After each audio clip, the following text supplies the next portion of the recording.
Thank you to everyone for being here. This particular online seminar is one of 8 that we are running, and they're a joint initiative between the top of the North Marine Biosecurity Partnership and the top of the South Marine Biosecurity Partnership, and they were instigated by the top of the South, which was just brilliant. The events have been really well supported by a wide range of organisations and individuals, and thank you very much for coming both to this one and to future ones. So today we're going to hear from 3 marinas about their contrasting experiences in marine pest management, and we really hope that it will give a good overview of the need and the challenges and the great practices that they have offered, that they've adopted. So Don McKenzie is first of all going to give an introduction on the, Don is Biosecurity Manager at Northland Regional Council. We'll then hear, I think Dylan, something might have happened there. I don't think he's actually joining us today. Carenza Harris from Westhaven Marina, Nigel Skeggs from Nelson, and Dave Monday at Whitianga. Right, we're aiming for the session to be finished by 12 o'clock. Please can you mute your microphone unless you're speaking, just to keep background noise at a minimum. And if you have a question, please raise your hand, and if you can possibly tell us your name and the organisation you represent, if you represent one, that would be great. If you would like rather post in the comments box, that is absolutely fine as well. Right, first of all, Don is going to speak about the regulator's perspective. Don is Biosecurity Manager at Northland Regional Council. I'll hand it over to you, Don, and you can just let me know when you want me to push through your slides. Oh, kia ora Zoe, and namahi kia koutou to everyone that's online today. I thought I'd just show you a few slides. There's a handful of slides about what we do as a regulator. As Zoe's mentioned, I'm Group Manager for Biosecurity in Northland. Biosecurity, has its own act, of course, around this. And some of the kinds of things that I'll touch on, just got a couple of slides, just wanted to touch on in terms of what the regulator is able to do in this space. I have to say, to start off with, when I look back at when we, and as a regional council, started this journey of marine pest management in about 2010, I looked at what marinas were doing at that point, and I realised that actually marinas at that, many had taken a step forward. They had a Clean Marinas program. They had all sorts of initiatives for just building awareness and improving education. And since that time, in my career anyway, I've just seen a massive jump in that awareness building. A lot of it, again, is being led by marinas. So I really take my hat off to all those who've contributed to that. And I think regional councils are starting to play a role, much more significant role now as a regulator in this. If we just look at that Biosecurity Act, you'll see there's a number of ways that we can introduce rules to assist really to prevent the spread of marine pests. They come in national pest plans, regional pest management plans, and powers to take action. I'm going to talk at the end of this show, it's only about 10 minutes, about an initiative that many of you may have heard of called the Clean Hull Plan. I've got a couple of slides on that as well, because that hopefully will be a new national plan for us to help build consistent rules across the country on marine pests.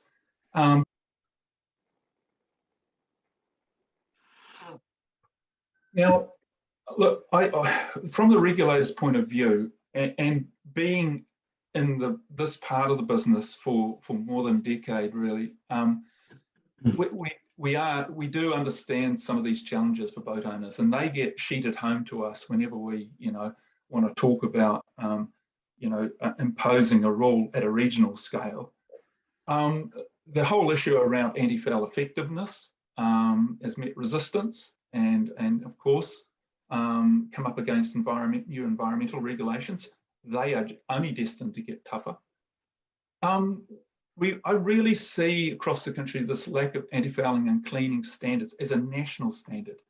And that's something that industry, along with others, have addressed. I think there's more work to do there in terms of guiding us towards a better national standard for anti-fouling and cleaning. Of course, we see the rising cost of what it takes for a lift and wash, and we recognise that look, boating's changing. I see marinas building bigger berths and larger catamarans coming to us, and goodness me, as our own region, we're happy to fit out super yachts. Some of them want marina berths. So, yeah, there's an infrastructure there too. Some vessel owners really wanting to have some other options when it comes to cleaning facilities, because one of the things that I wanted to kind of share with you today is that, I see across the industry, there is a mix of marinas, from council-owned to small marinas, to small trusts, to large corporates. And all of these, have a voice, some of them for the smaller vessel owner.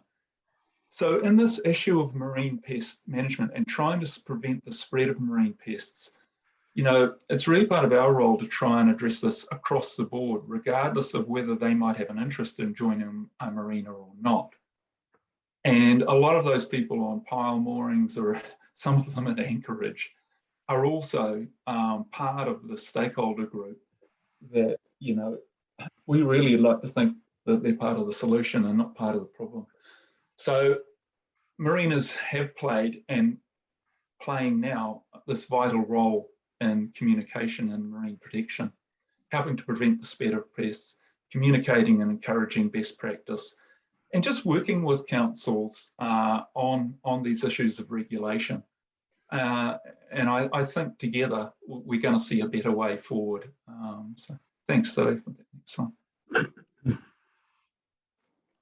So I just want to talk a couple of slides here about the Clean Hull plan. And you'll see this map, there's got some blue splodges, of course, in the most important parts of the country, and the northern part. We haven't shown the South Island, but there, it will come. And 70% of the New Zealand's marine vessel fleet is contained within that blue shaded area, Northland, Auckland, Waikato, and the Bay of Plenty. 90% of marine pest spread comes from that zone. And it's likely that new arrivals will come there as well. So it really is a place where we wanted to focus on for the national plan to take a real focus in terms of implementing consistent rules across that space for boaties. Okay, what's the next one? Now, the aims of that plan, as I said, we want to try and apply consistent rules across the foremost northern regions. And by the way, this started off as a kind of a regional, going to be a regionally led plan, but with the good advice and the input of the staff of MPI, their champions, they've made it happen, along with Department of Conservation staff. We've joined together and we've got this chance to advertise a national plan, hopefully this year, if the Minister will sign off on that release, where we can invite public comment on that. And as a national plan, costs would be shared with the Crown. And I think that's would be a fantastic step forward for this country. But it identifies marine biofouling as a pathway and complements other developments in marine biosecurity. We have, as part of that, this development of a vessel database or database for hull cleaning providers. And that database would be provided so that marinas could, I'll just go back to that slide for a minute. Oh, sorry, no, would just be able to access that database and find out when their last anti-fouling was, keep records for their vessel and so on. And that's in prep at the moment, and we've got a working prototype of that. And that again is built by this collaboration that we've had with Crown agencies. But we also want to, as I said, I really support this clean standard and this national kind of standard for cleaning, and we hope that that would be part of it. That next slide, please. So a little bit more on that vessel portal. As I said, it's a centralised vessel database. It'll allow members of the public and marinas to access information like their anti-foul records, and it would provide a service for the public and industry and really reduce the regulators' workload in terms of how those vessels are are regulated in terms of their anti-foul status. So that's what we hope would be part of the implementation of a national plan. I think that's about it. Zoe, I don't think there might be another slide there. Oh yeah, that's it. The end. So look, I know I wanted to really keep this under 10 minutes, and just in case there's any, but back over to you. Kia ora matata. Thank you, Don. Right, so next up I'd like to introduce Karenza. Karenza is the manager at Westhaven Marina, which is one of the biggest marinas in the world, definitely the biggest in New Zealand, and has quite a job to do in terms of educating and informing its berth holders about marine pests and marine biosecurity. So I'll hand over to you, Karenza. Great, thanks Zoe. Can you guys see my screen? We can. Oh, cool. Sweet. Cool. So as Zoe said, I'm the marina manager at Westhaven Marina. Currently we've got 1,786 berths, and we are sitting at 100% occupancy at the moment. So we don't have any room in the inn for any visitors at the moment. So Zoe's just asked me to talk a bit today about what we kind of do in the field of educating around the sustainability, environmental stuff that goes on. So we kind of look at it through a few ways, like educating the boaties and our staff. So we've got a new website which we launched in December, which is a lot more user-friendly now, that we can actually go in and update information all the time. So we have a sustainability environmental section on it. And so what we can do is we can add, so this was added at the end of last year, November 21, when the Clean Hull plan came out. So we've added this, and what we do is in our newsletter, we link stories back to the website. So we kind of load a whole lot of information in the website, and then we direct people to it as well. And if we're sending any comms to people about, the hull needs cleaning, we kind of direct them to share the information to them as well. So we do newsletters as well. So we do every 2 months we send newsletters out. And what we do is we try and every second newsletter cycle get a big biosecurity message out there. So this is the one from December 21, and this was about the seaweed that was discovered at Great Barrier Island. So we sent this out just before Christmas, before everyone went on holiday, and then we linked it through to the website as well, so they could go and get more information. So this was the message about it. So the link to the website came to this page. This was from February 21. So another thing we do is we have the floating dock haul out facility available in Westhaven Marina.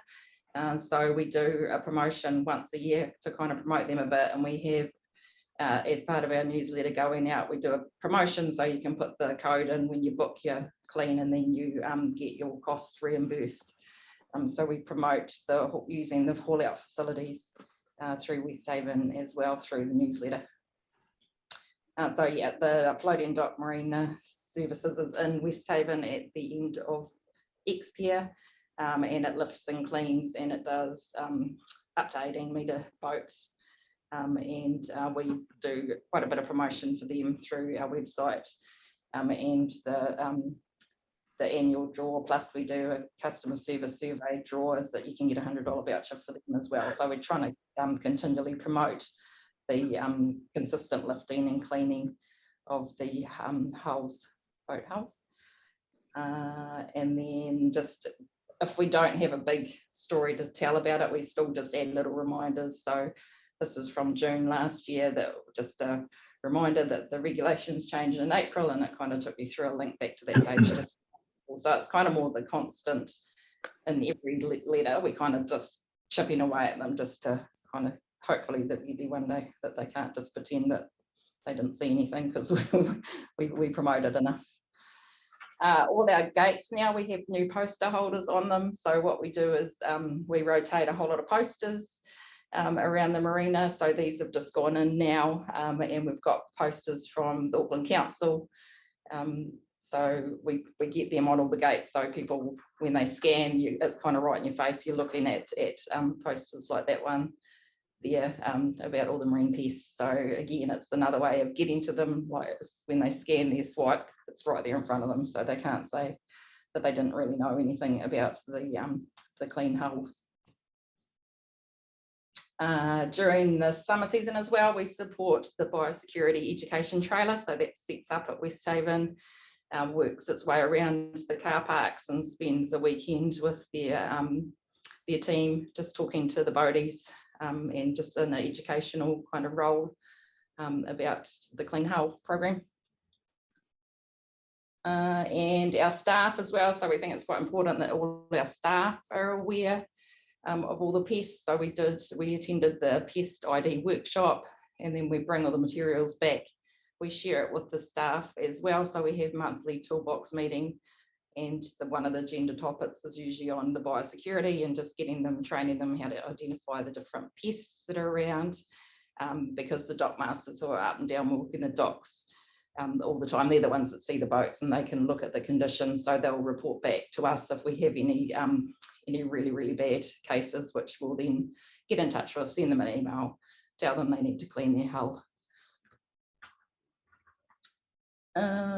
Yeah, so and obviously the annual hull surveillance program that runs every year. So we work closely with them as well. So getting in contact with the boaties. They do their surveillance, and then they send us a list of the boats that have an unacceptable level of fouling, and we get in contact with boaties as well. And yeah, so our next step is we have actually purchased, and it's due to arrive next week, is a cleanup robot, and this also has the capacity. It has an underwater camera, so it has the capacity to go and have a look at the hulls and have a look and see any levels of fouling that is beyond what we would like in the marina, and then we send the boat owner a message to say that it's not acceptable. So this will be up and running. Hopefully by May we'll have this up and running, and it's just an additional step that we'll be able to have a look underneath the water, because yeah, you can't see sometimes from the docks. You can't really get a good gauge on what it looks like underneath. And that's me. Thanks everyone. That's brilliant. Thank you, Karenza. And I think it's really important to note that West Haven Marina is responding in the way that it does as a marina that is host to a number of marine pests, and working really hard to make sure that that customers don't spread them when they go travelling in their boats. Nigel Skeggs from Nelson Marina is next to talk, and he's coming from a slightly different perspective. While there are some marine pests in Nelson, it's also really important that new pests and new incursions aren't allowed into the marina. So thank you, Nigel. Yeah, thank you, Zoe. Can you see my shared screen? We can. Is it full screen? Great. Okay, well, thank you. My name is Nigel Skeggs, and I'm the Marina Manager at Nelson Marina, and great to have this opportunity to take you through what the Marina is doing and where we see our role within biosecurity. Let's see if I can get my slideshow to actually move slides now. Okay, so for Nelson Marina, for those of you who are not familiar with it, we have 600 berths, and so for us that is approximately 5,400 lineal metres of hulls that we need to inspect and try and keep clean.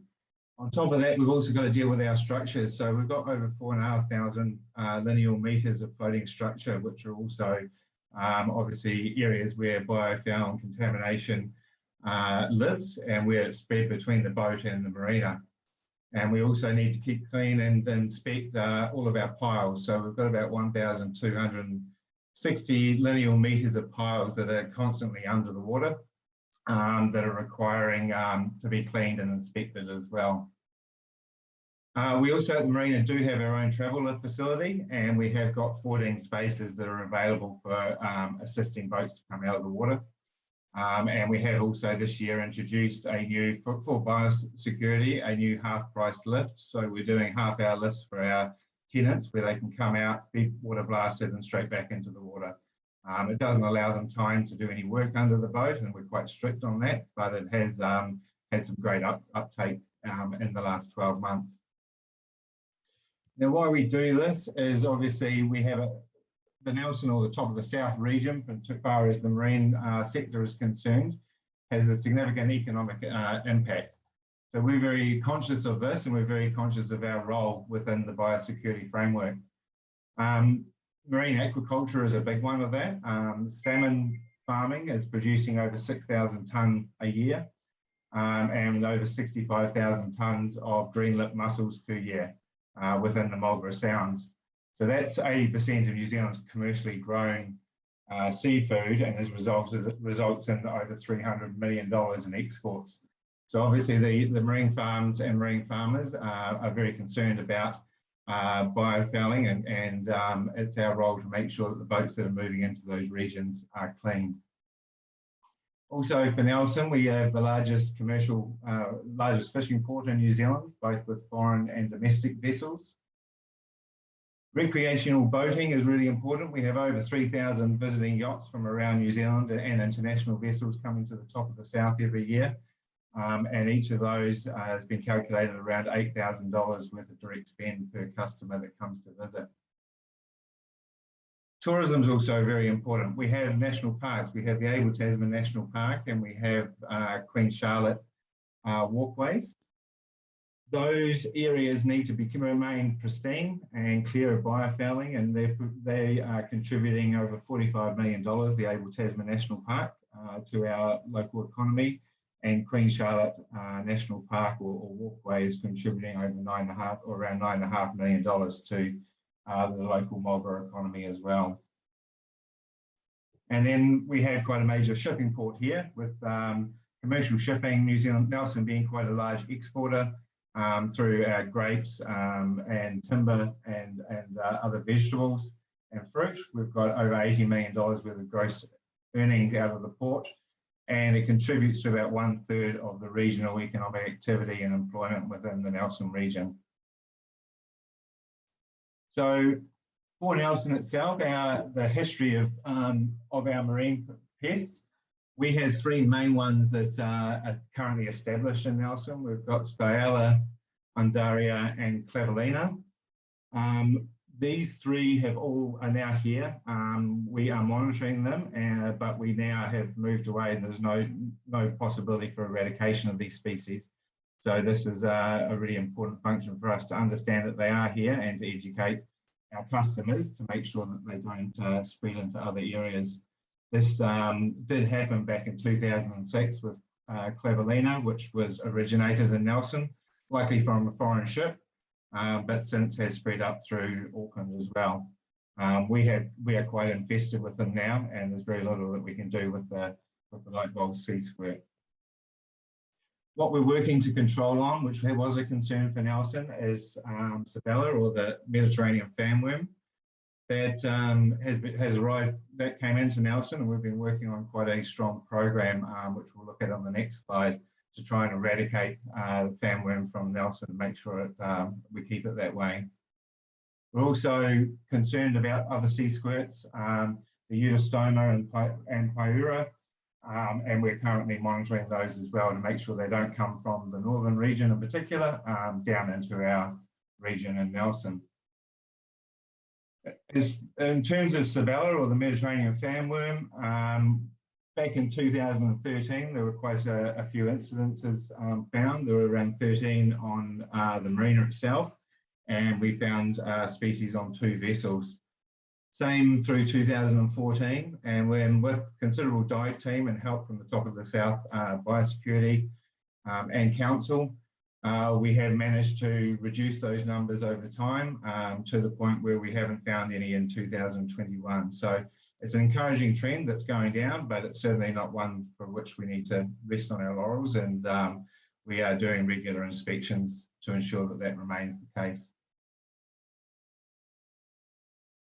So our main biosecurity risk is the internal risk. So we've got the risk of vessels arriving into our region from other regions in New Zealand. So our solutions for that, or what we do to try and minimise some of that risk, is that we are working to track all vessels through marine traffic that are coming from up north, so that we are aware of those vessels coming into our region prior to their arrival, and we can be prepared for inspections. We've also introduced a risk screening application. This application is being produced by Barry at Salt Ecology, and it allows our staff to be able to monitor each boat and put in various parameters, which will give them a better understanding of the risk associated with the vessel that's arriving in. And the app will trigger our risk matrix in terms of whether we should be doing a visual underwater inspection of the vessel, or whether it actually needs to come out of the water before it can remain in our marina and travel further. Our other main risk is risk from our resident vessels. We have quite a mix. We have quite a few vessels in the marina who do not go anywhere and are probably sitting here ready to die. Unfortunately, those vessels do not get looked after by the owners, and we're really struggling to get cooperation, a lot of cooperation to keep those vessels clean. Their argument being that if the marina's got marine pests and they're not taking their boats out of the marina, why should they clean them? So this is an education program that we need to continue to work on with our guests.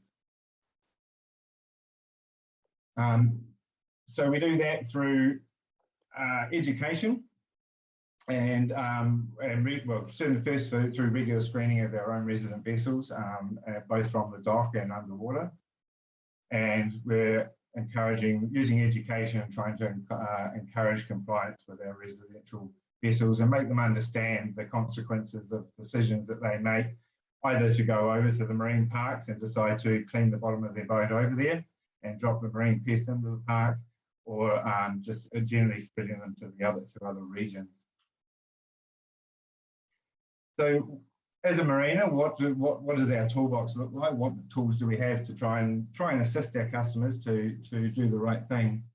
So the first is, as mentioned before, we have a screening application, and to again allow for consistency, but also to keep records of inspections that we have both on our visiting boats, but also on our resident vessels as well.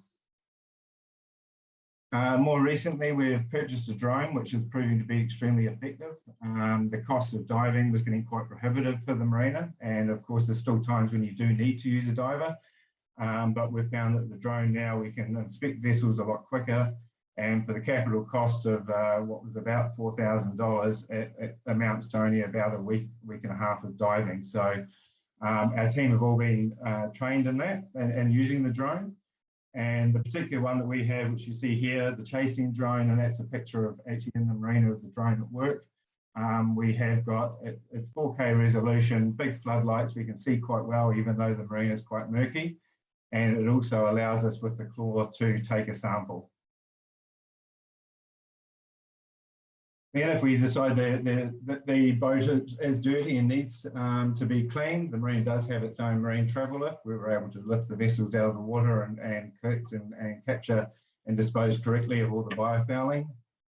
And should that vessel be too heavy for our facility, Top of the South Biosecurity have also purchased a fab dock, which you can see here in operation in the marina, which will allow us to wrap the vessel and treat it in water if we're unable to take it out.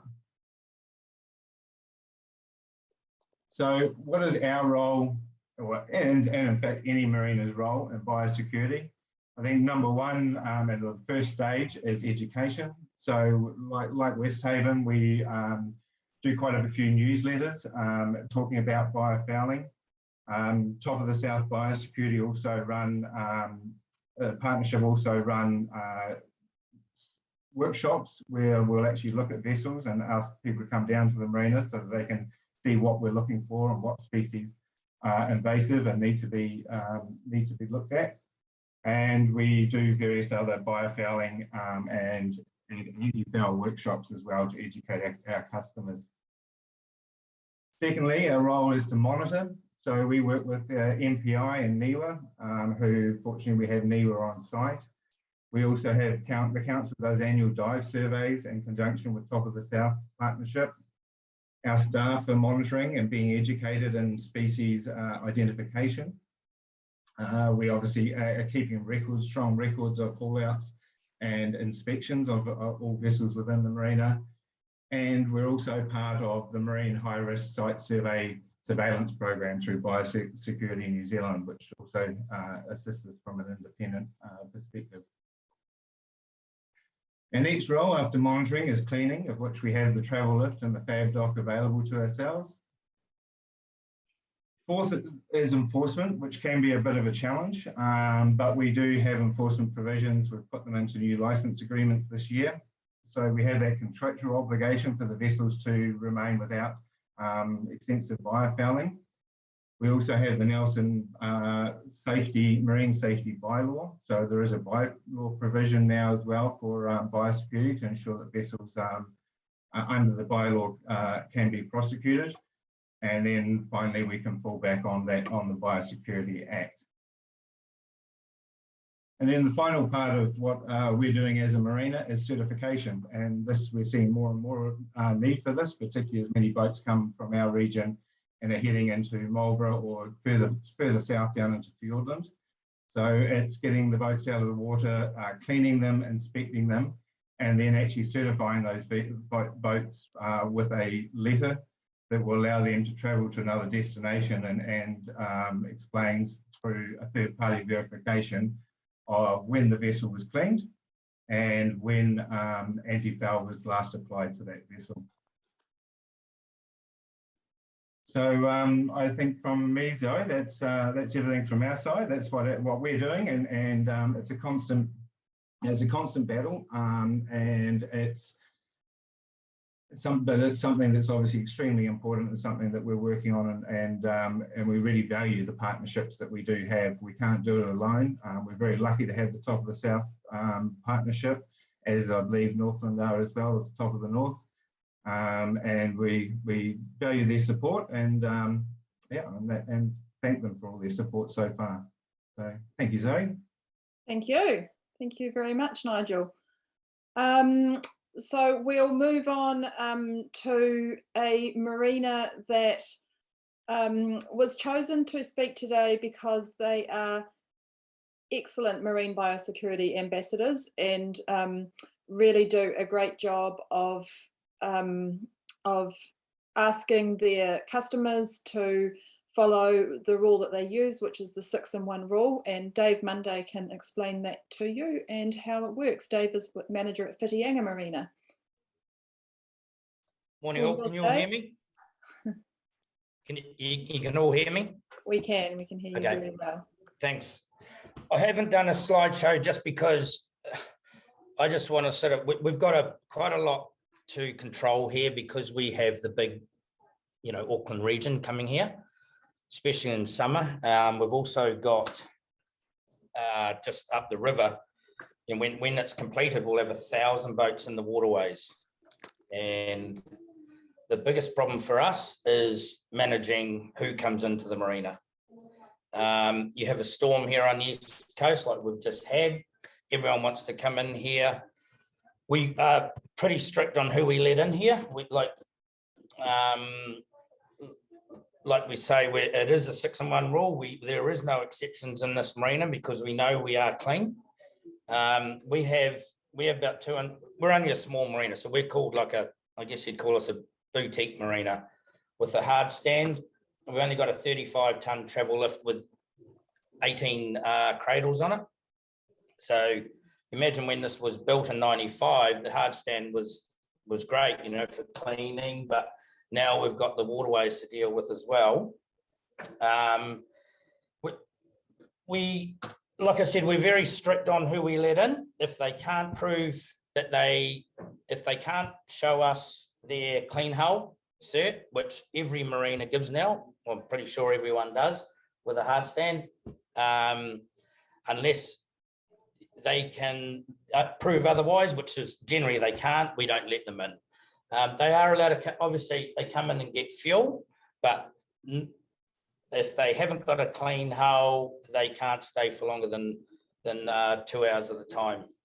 We have divers from Bay of Plenty dive team. They do every 6 months, they do pretty much the whole marina, every boat, every pile, and then they focus on, they go up the river, they do all the moorings. We've got nothing to do with the moorings, but they do that as part of Waikato Regional, and we share costs with Waikato Regional.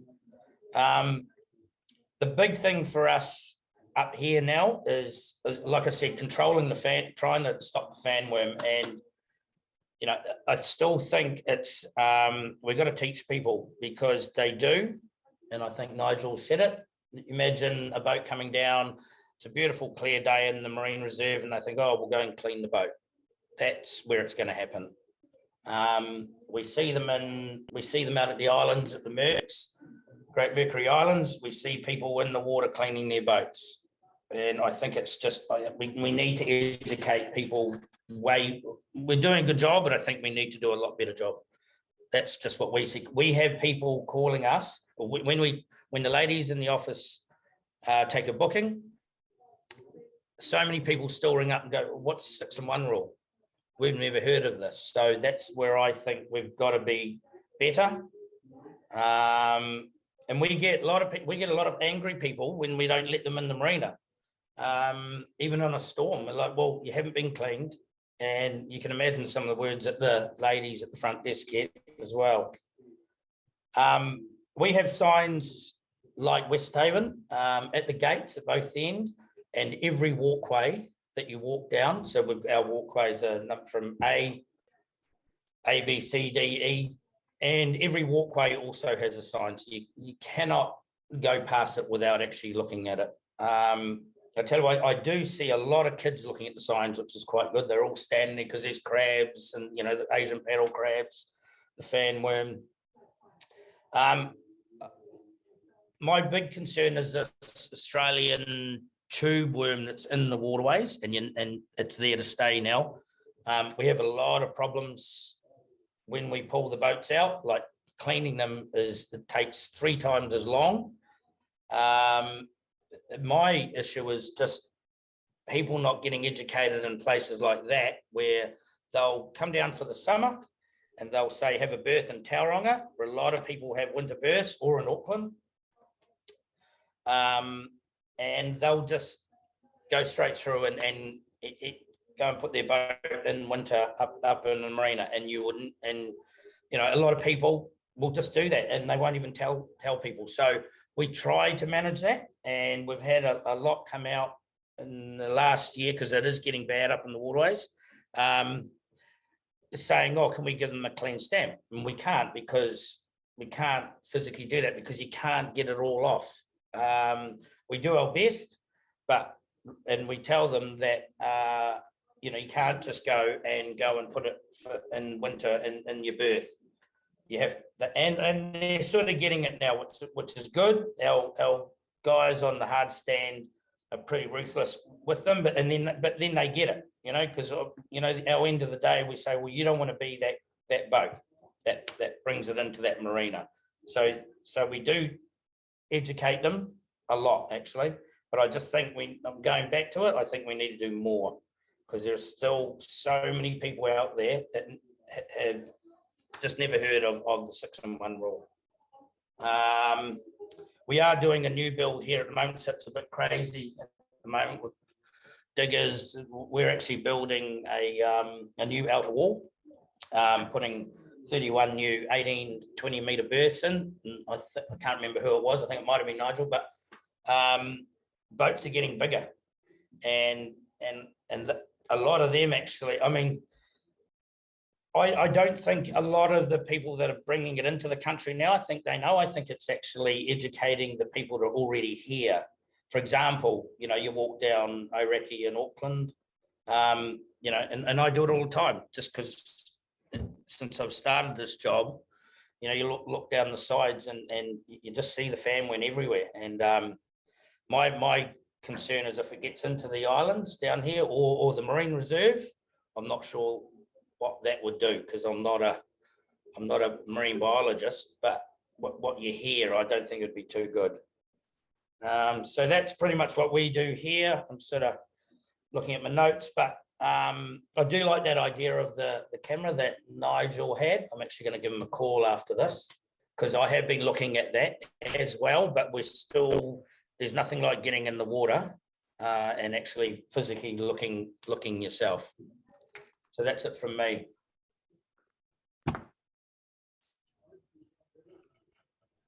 Thank you, Dave, very much. I think now I'd just like to ask if anyone has any questions.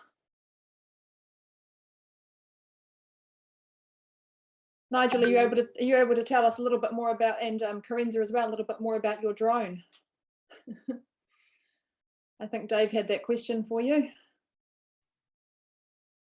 Yeah, sure. Yeah, well, the drone, these are basic off-the-shelf drones, but they give us, as I mentioned earlier, they give us a really clear view. The great thing about the drone is they're very controllable underwater, so they have tilt functions, and they'll quite happily just sit under a boat, so you can get a really good close look at what's there. There are certainly limitations to it. It is on a cable. It's on a 100-metre cable, so you can get up and down the docks, but we've actually found lately that it's a lot easier just to run it off the tender. So we can run it off the tender and go from pen to pen without actually, it's easier than running it off the actual floating pontoons themselves. But it gives us good imagery. It gives us a video, so we're able to send that video in high definition to the owner of the vessel to actually show them what the underside of their vessel looks like. And we can also take high definition photographs as well as the ability to take the sample. So it's quick and easy, very easy to train the team up in. In fact, it's actually quite fun, so the team get into it really quickly. And yeah, it's proving to us to be a real time saver, but I think one of the big things is the money saver as well. It gets very expensive for mariners to have divers going into the water all the time to inspect the significant number of boats that we have here. And that gets quite cost prohibitive. And of course, when anything's cost prohibitive, we do less and less of it. So it encourages more surveillance and less skilled, I guess, people to do that surveillance as well. And yeah, it's very, very effective. I'm not sure what else I can say on that one, but so one of the things that Peter Lawless and Top of the South talked about recently was how when fanworm is slipping through the net, it's often coming from owners who have cleaned their boats, but there's bits and pieces hidden in nooks and crannies and props and things. Yeah. So is the drone helpful for that? I can see that Peter's got his hand up. Unmute yourself, Peter, and you can. Kia ora, and thank you to all those speakers. I learned a lot from those presentations. I guess one of the things I've been wondering about for some time, my role as the Marine Biosecurity Coordinator for the Top of the South, is whether marinas are considering including an annual lift and clean in the marina fee to sort of iron out those differences and also allow better scheduling with your travel lifts and hard stand. So just any of the marinas, if you've been considering that, I'd be really interested. Yeah, maybe I can answer that. So Peter and I have talked about this in the past, and it's something that we're looking at in our fees and charges for next year, is that we're looking at what our fees will look like for the marina, but for all of our permanent customers, putting in a wash and clean, whether it's directly in as a separate charge or whether it's just a charge in their monthly fees over the course of the 12-month period, which will not be the anti-fouling. It is just, and going into the yard, it is purely a lift, wash and return, one a year for each of our customers. So we've got to look at how that exactly is going to work. It sounds great in theory, but then when you start looking at that 600 boats a year that are definitely going to come out for a lift, hold and blast and return, that's suddenly two boats a day, plus we've got to run our normal hard stand facilities. So it is a challenge for the numbers, and it may not be something that we can do until we upgrade our facilities. So the marina is going through a major master planning exercise at the moment, which will include a significant increase in the size of our boatyard, moving it up to around about a 20,000 square metre facility. And we're looking to upgrade our travel lift equipment to be able to do monohulls and cats up to 9 metres beam. So that will give us a more space and more ability to do that. But although it sounds good in theory, the practical side of it can be a challenge. Thank you. And one more question there with your hand raised. I'm sorry, your name. Yeah, sorry, Zoe. Yeah, my name's Andre Smith, founder of EcoNets Australia, and we created an in-water hull cleaning system over in Australia in Perth, and we also are the license holders for bubble tubing system containing oil spills and algae blooms and things like that. But over there in Australia with the Great Barrier Reef and things like from the islands, we were looking at introducing a passport for boats entering the state or entering the country from international, from the islands and stuff, to stop the scorpion mussel and that. Do you know if anything's in place in New Zealand for like a passport for boats coming from Tonga, Samoa, China, anything like that for the hulls? Peter, could you address that question? Surely. So in New Zealand, when things are coming through the border, we were the first country in the world to have the craft risk management standard. And that covers for all the recreational boats coming into the country, requirements that are dealt with by Biosecurity New Zealand at the border. And that involves documentation. And also in the first year, they inspected all the vessels coming in through Opua in the top of the north. And out of that, out of all of those vessels, only 3, I was told, required follow-up action. So effectively, it's not so much a passport as it's now a national standard for entry. What we don't have is the same thing formalized between the regions. It's really just between the marinas under the 6-in-1 rule. Okay. Yeah, good as gold. Thank you. Cheers, bud. That's it, Zoe. Thank you. Great, thank you. Any other questions? Barry, I can see you've got your hand up. Just in my video on. Hey, I'm Barry Forrest here from Top of the South Partnership.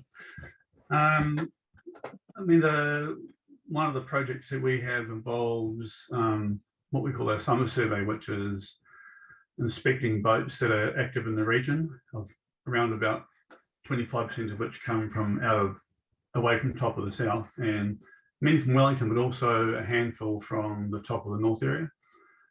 I guess one of the things we struggle with, which there are several things. One is getting early intelligence of the boats that are coming down from up north that may be carrying fanworm. We increasingly use AIS vessel tracking, and it's, I guess, for boats that have AIS, recreational boats, that tells us something about what's coming from up north.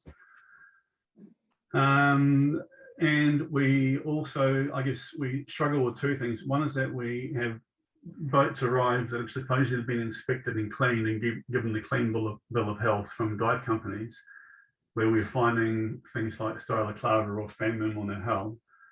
And very often it's in a niche area, and particularly the bottom of the boat's keel. And I suppose there's a lot in that, a lot of questions. One is how can as Top of the South we work more with the northern marinas to understand vessels that may be coming in our direction, so we can, I guess, plan in advance. And how can we ensure that when they are leaving with a cleaner hull than it now? So, I mean, we recognise the issues with effective anti-fouling of the bottom of the boat's keel, due to limitations on hard stand and so on. But I think if we could solve even that one particular problem, which is the keel issue and some of those other niche area issues, then would go a long way towards stopping a lot of our problem pests moving around, because it's so often we encounter boats that have a squeaky clean hull, really nicely anti-fouled, but a dirty keel. And it's, if it could be addressed, it'd be a winner for us. So I had a few points and a lot of questions there, and perhaps I don't know if anyone can respond to them.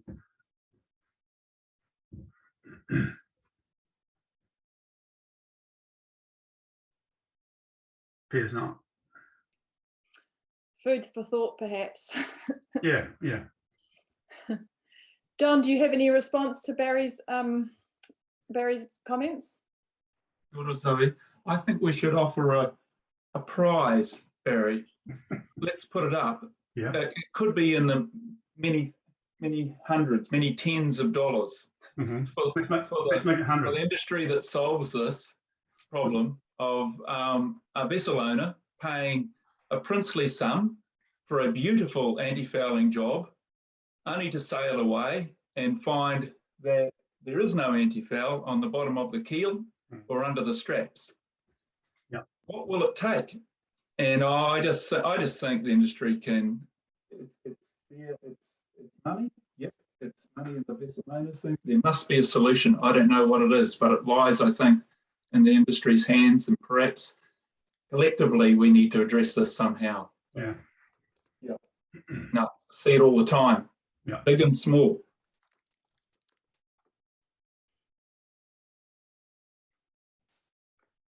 Great. Well, that sounds like a call to action to me, if ever there was one. Thank you. I think unless anyone else has something they'd like to chat about, we will wind it up now, slightly ahead of time. Thank you, especially to our speakers, but to all of you. And I will send an email out in the next day or two with a link to this on YouTube, so anyone who's missed it will be very welcome to. Thanks, Zoe. Thanks for the opportunity. Thank Nice you, to see you Zoe. all. Great Thank you. session. Thank you. Thank you very much.